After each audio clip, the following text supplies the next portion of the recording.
The National Desk, America's News, now.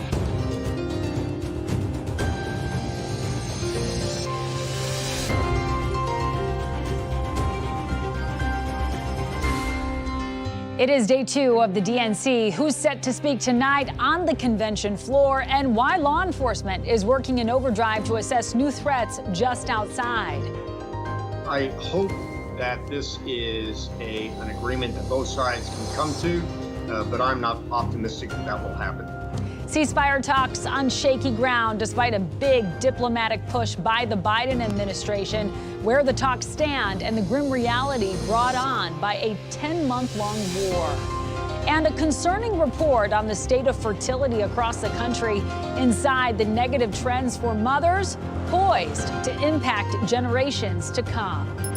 This is the National Desk, America's News Now. I'm Amira David. Tonight, with the Democratic National Convention underway in Chicago, the U.S. Secret Service and Chicago police investigating at least 4 bomb threats called into hotels in the area hosting convention attendees. Local Chicago station Fox 32 claiming their newsroom received an email identifying the threat of pipe bombs while mentioning the Democratic National Convention, and also included anti-Semitic language. As far as we know, no suspicious items have been found. But inside the convention center right now, Democrats preparing for another night to get their message out and rally around their candidate for president. Christine Frizzell live at the United Center right now, and she's joining us. Christine, quite a lineup of speakers tonight. What are we expecting? Yeah, that's right, Amira. Of course, the biggest names tonight are former First Lady Michelle Obama and former President Barack Obama. We're going to hear from Senate Majority Leader Chuck Schumer as well as Bernie Sanders. But you know what's going to be interesting is we're also going to hear tonight from a lot of Republicans who are expected to make the case that, you know, the stakes are too high to sit this one out and lay out why they plan to vote for Kamala Harris and against Donald Trump. Democrats in Chicago catching a glimpse of what they hope is their future, buoyed by the man who has represented their past, in some ways, for 50 years. Let me know in my heart, when my days are through, America, America, I gave my best to you.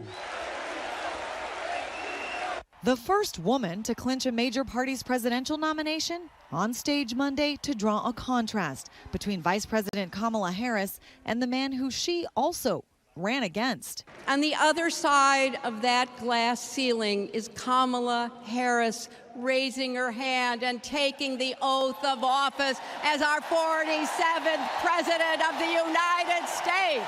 Tonight, former First Lady Michelle Obama and former President Barack Obama expected to bolster the case that while Harris should be celebrated for what she and Joe Biden did together, she should also be viewed as a separate candidate, one to guide the next generation. Tonight's theme, a bold vision for America's future. They don't care about the laws. Former President Trump and his running mate, meanwhile, offering their own messaging this week, with a focus on crime and safety. We are going to end sanctuary cities in this country. We're going to bring back pro-law enforcement cities. We are going to deport the violent, illegal aliens that have come into this country over the last few years. And unlike last night, where Kamala Harris and Governor Tim Walz were actually here inside the convention center, they're on the campaign trail tonight. They're going to be giving a rally in Milwaukee at the same exact location that their opponents accepted their own nomination during last month's Republican National Convention, Amira. And Christine, over the years, there have been comparisons drawn between Kamala Harris and Barack Obama, who we know is set to take the stage tonight. As you mentioned, what's being said about that? Yeah, so it's really interesting, of course. These are two politicians. They're black, and they're both highly educated. And they also have, you know, immigrant parents. In fact, the Harris campaign has started to hire many of former President Obama's close advisors, people like David Plouffe and others. But they're also very different. You know, they have different styles, different visions for the country. But I think what you're going to see tonight is you're going to see Barack Obama really try to resurrect some of the energy that we saw from his campaigns of 2008 and 2012. Remember that hope, that change, and just that huge group of people, that swell of energy. He's going to try to inject that into the next months in this campaign. Yeah, certainly seeing some comparisons in the energy in the room over there, that is for sure. All right, Christine Frizzell live from the DNC in Chicago. Thank you so much for that. And former President Trump, he is in Michigan today while J.D. Vance campaigns in Wisconsin. And now some are speculating the pair could get a new endorsement from third-party candidate Robert Kennedy Jr. RFK's running mate Nicole Shanahan hinting in an interview that it has been discussed. There's two options that we're looking at, and one is staying in, forming that new party, but we run the risk of a Kamala Harris and Waltz presidency because we draw votes from Trump. Well, Kennedy reportedly met with Trump at the Republican National Convention to discuss a possible deal. At the moment, his campaign is fighting to get on several ballots in several states, but we understand he is low on cash. Officials in New York and Connecticut are still cleaning up from destructive flooding over the past few days. At least 2 people, we understand, have been killed by the storms that brought over a foot of rain to southwest Connecticut and over 10 inches to Long Island. Connecticut's governor declaring a state of emergency yesterday to speed up recovery efforts.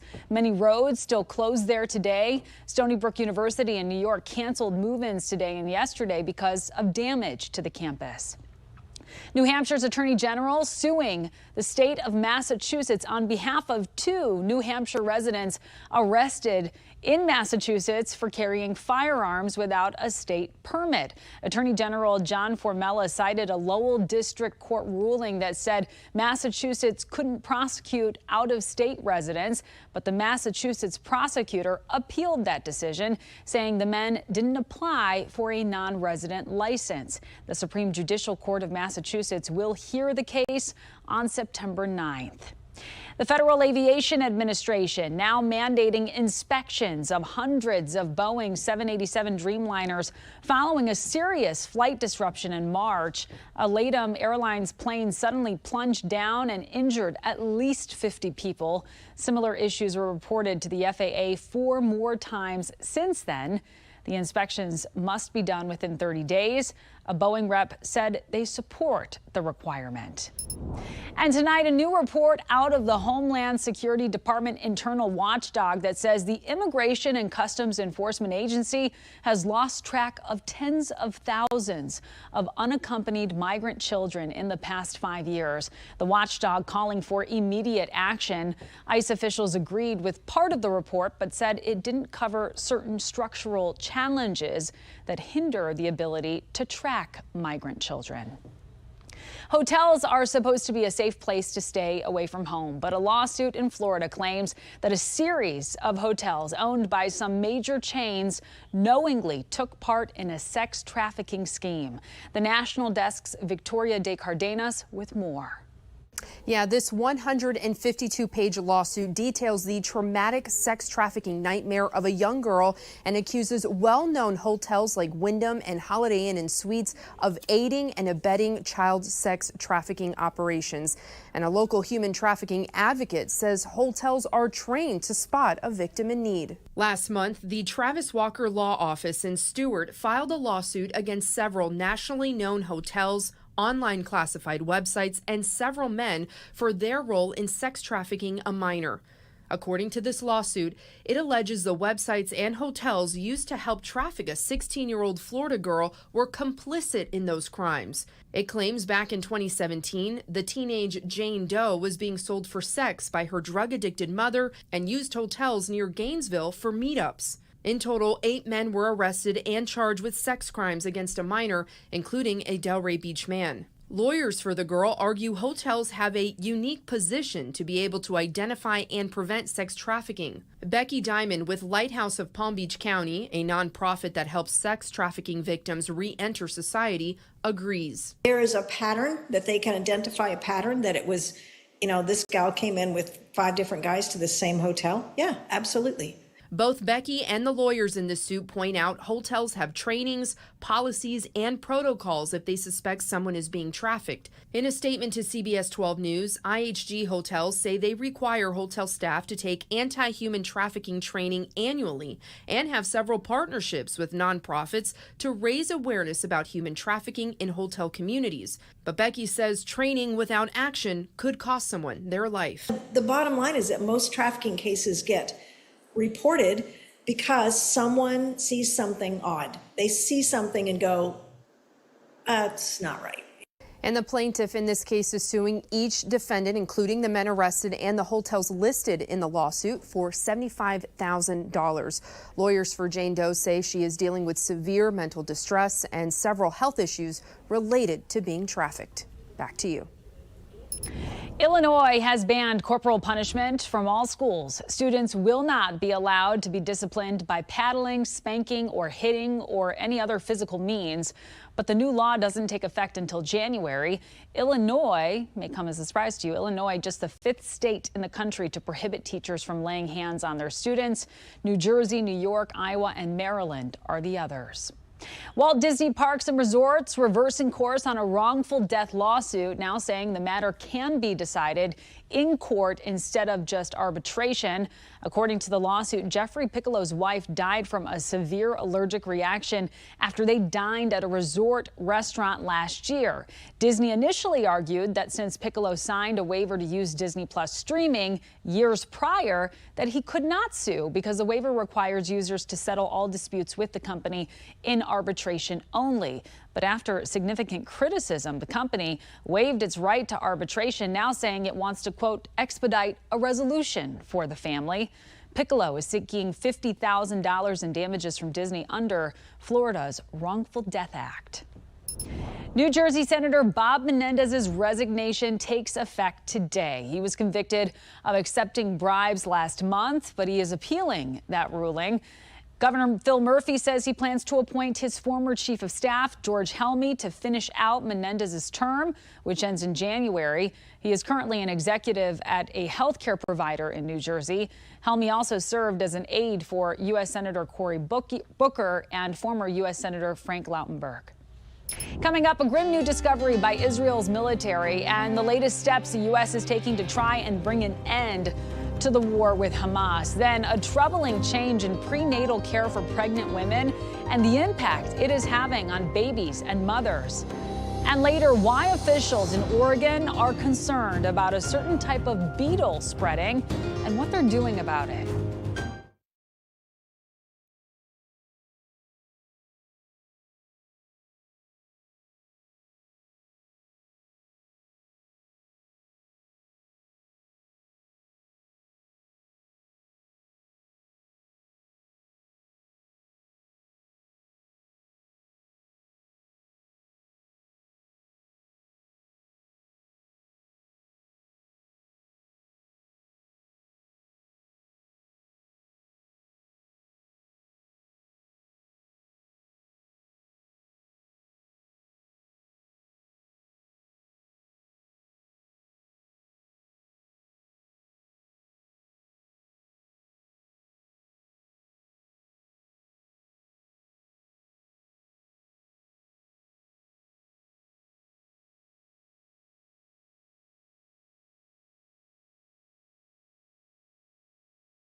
Tonight, little chance for a ceasefire breakthrough. Israeli and Hamas officials say major disagreements remain between them just days after the Biden administration expressed optimism over its latest diplomatic push to get a truce deal in place, a deal that would see those hostages returned and bring an end to the suffering of Palestinian civilians caught in the crossfire. U.S. Secretary of State Antony Blinken in the Middle East right now, looking to bridge the remaining gaps, meeting with Egypt's president before traveling to Qatar today to meet other high-ranking officials. This as we hear of more grim realities on the ground. This video just in of the aftermath of an airstrike on a school. Health authorities in Hamas-run Gaza say so far has killed 12, including a journalist. Paramedics and civilians still digging under the rubble for any sign of life as more are reported missing. The Israeli military said it targeted a Hamas command and control center inside the school, but it's unclear if any militants were killed. The strike coming just hours after Israel's military recovered the bodies of 6 hostages taken on October 7th by Hamas and other militant groups. The recovery happening during an overnight operation.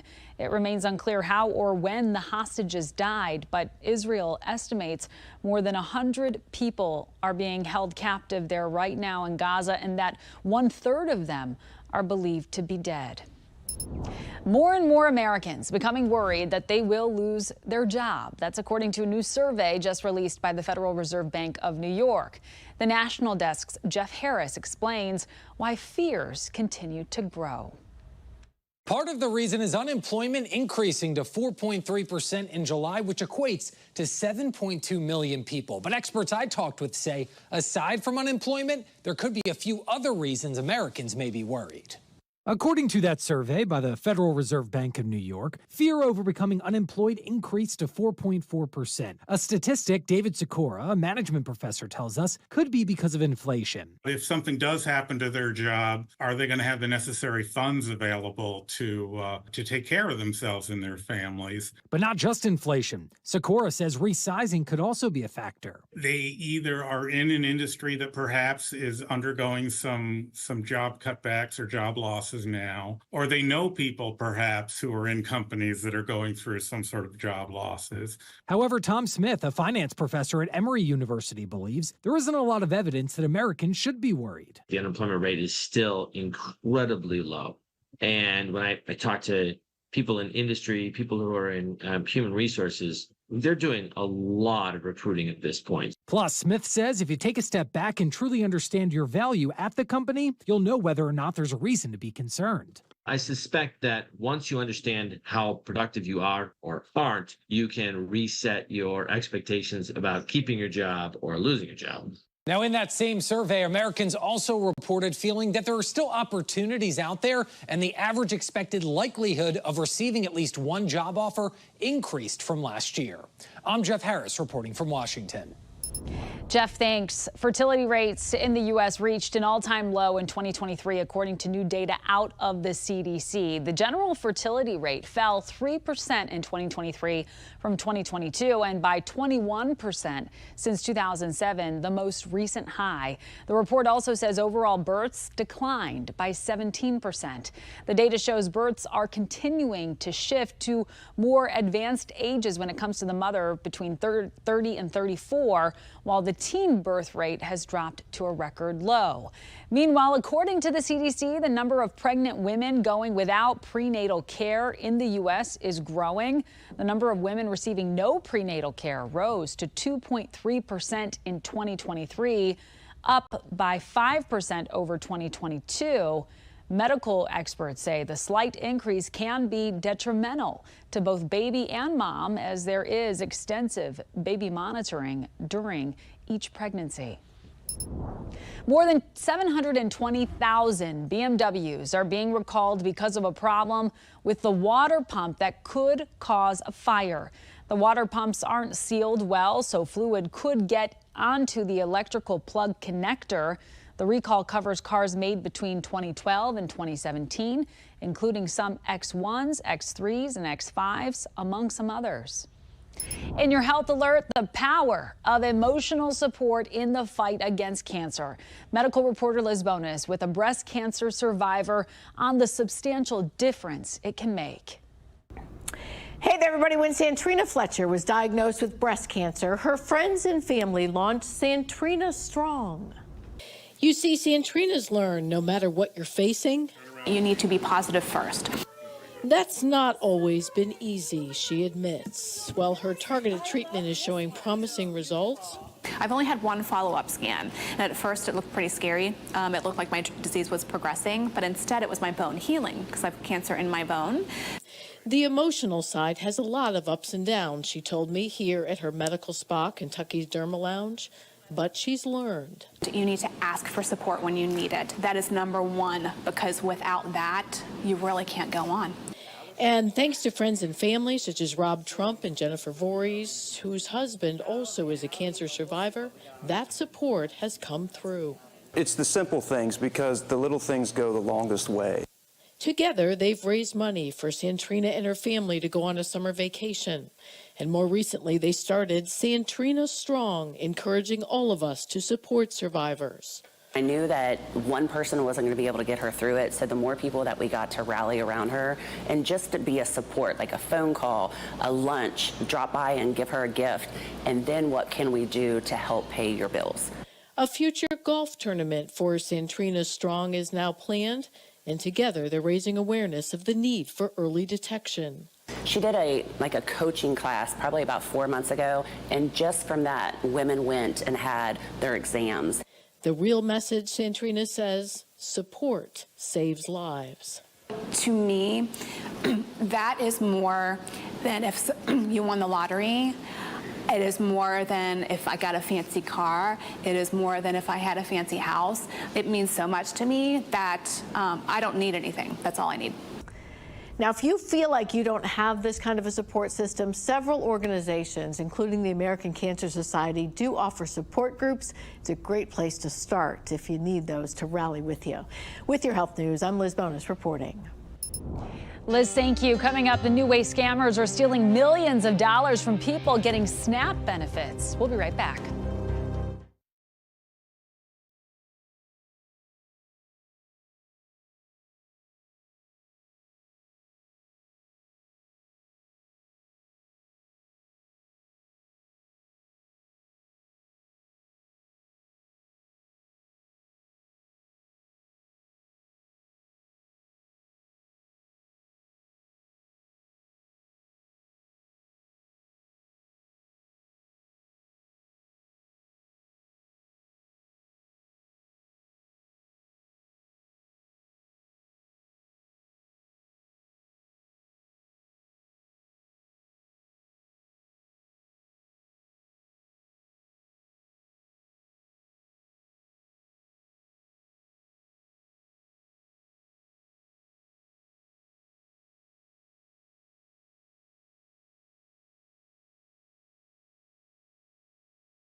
We have reporters all across the country in your neighborhoods covering the issues that matter most to you. We're taking the pulse of America. SNAP fraud has been around for years, but previously has been focused around people getting benefits who weren't qualified or retailers skimming proceeds off the top. But in recent months, federal and state program leaders are seeing a spike in a very different kind of theft. That includes Ohio Job and Family Services Director Matt Damschroeder, whose agency gives out $1.5 billion in benefits annually.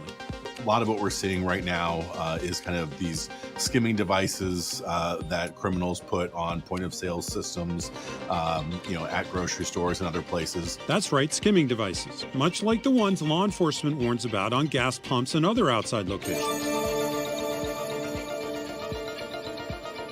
Come Tuesday, Mexico will no longer have a police department to protect and serve its 2,700 residents. I think it's wrong. We should have police. They're supposed to protect us. It is definitely concerning, a lot of drug activity and stuff like that in this area. It's going to leave our community vulnerable to who knows what. Former Sheriff James Terrio says Mexico police have been short-staffed for a year and a half. It came to a head when 3 officers decided to quit. And so the other 3 have been working tons and tons of overtime, and they finally got fed up. They have families. Terrio is now Mexico's new police administrator of records. He's now been charged with hiring 4 new officers and a police chief. It is very difficult, and the town has given me a year. Millions of trees dead and many more at risk. The emerald ash borer, a beetle originally from Asia, has been threatening North American ash trees since the early 2000s. The Oregon Department of Agriculture says the species was found in Washington County in 2022. While trying to get a hold of that population, at least 2 more in different counties popped up. The Oregon Department of Forestry says traps helped discover one of the new populations in Marion County. So it's actually somewhat of a positive situation in the fact that our monitoring efforts are working, and we're actually able to see at a large scale where the species is. ODF says 1 adult beetle was found in the nearly 200 traps set in Yamhill County. And coming up, the oldest person in the world has passed on, but when we come back, what she said were the secrets to her longevity.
The world's oldest person, U.S.-born Maria Brañas Morera, has died at the age of 117. She passed away in her sleep peacefully at her nursing home in Catalonia, Spain, where she had been living for the past 2 decades. Morera, named the oldest living person by Guinness World Records back in 2023, said then that she attributed her long life to good relationships with family and friends, contact with nature, lots of positivity, and staying away from toxic people. And she said it's also, of course, about being lucky. In case you're wondering, the title of oldest person ever recorded, that belongs to Jeanne Louise Calment, who lived until the age of 122 between 1875 and 1997. Just incredible.